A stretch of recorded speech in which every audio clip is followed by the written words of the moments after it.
I'm Molly Chapman, business journalist for Slot Beats and Casino Beats, and today I'm joined by Scott from Fubo Gaming. How are you doing today? It's a pleasure to meet you, Molly.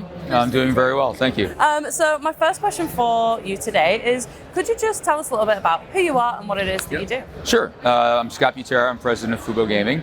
I've been a gaming executive for most of my career.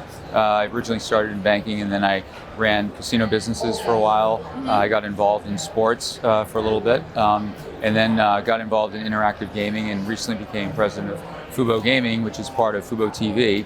Fubo TV is a media company. We stream over 150 channels. We are the leader in live sports streaming.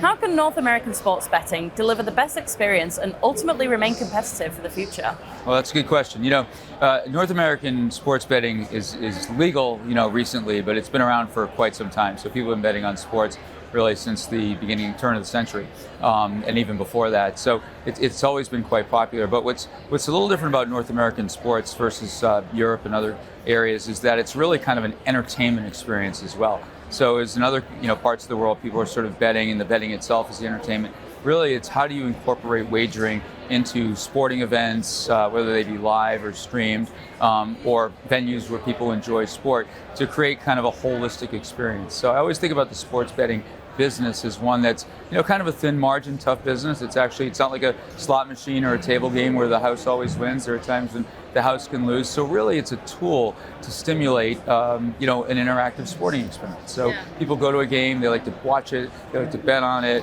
they like to bet with their friends, they like to bet against the house. So really, it's how can I become part of the action? How can I have skin in the game or a stake in the actual contest? So that's what I think is different about North America. Is people really look at it as just that, as how can I be a participant and have some vested interest in the outcome of a game as opposed to just watching it. And what are the drivers for this process? The drivers have been, quite frankly, a lot. I think it really, in terms of legalization, it was led by, Governor Christie in New Jersey, and then rolled out to all the states. But you had a kind of a confluence of three things. So, historically, there was a strong sentiment against, wagering in the country. The leagues didn't like it because they thought it would lead to integrity issues. Governments didn't like it, and all those kind of things. And what happened was all these parties that were somewhat against it started to see some value in it. They knew it was happening, in the black or gray market. So it's like, hey, it's happening anyway. Maybe it's better if we regulate it, have responsible gaming surrounding it in ways that we can protect people when they're gaming. But even more importantly, so you start to see the youth of America sort of get away from sports a little bit. The next generations, they don't want to just sit and watch a game for 3 hours. They get bored with that. So the league sort of said, hey, this thing that we think is a bad thing might actually help drive some fan engagement, particularly with these younger generations, right? So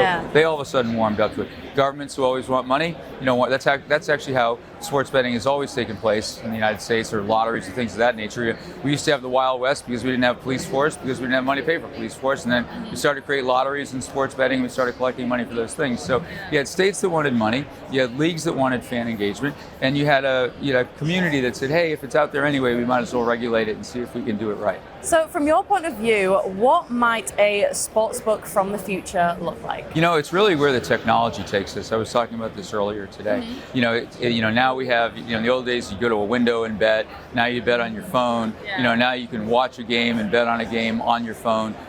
So it's really where the technology takes us. But also, I think it's, again, really using sports betting as part of this entertainment experience. So, you'll almost have just really super exciting, entertaining sports facilities. I mean, you compare a stadium from decades ago to now, they're very different, right? You go in a stadium now, it has great food and beverage, entertainment, during off periods, wagering now. So that's really what I see in the future, is just more entertainment offerings and more technology, so that even if you're not at that stadium, you can have that same feel in your house. Well, thank you so much for your time. Thanks, Molly. Appreciate it. All right. Cheers.